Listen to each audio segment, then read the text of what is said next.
வணக்கம். எழுத்து.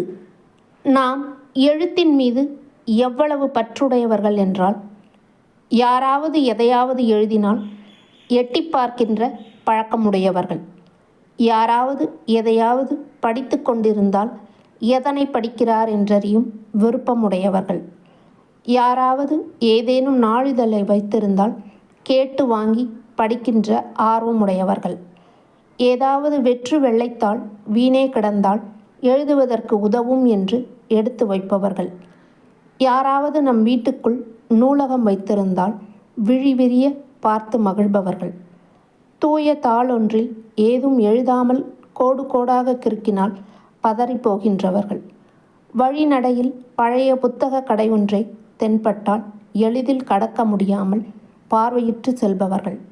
பொன் வாங்கியதற்கு ஒப்பான மகிழ்ச்சியை புதிதாய் ஓர் எழுதுகோல் வாங்கும்போது அடைபவர்கள். நம்மை எழுத்து எப்படி கைவிடும்?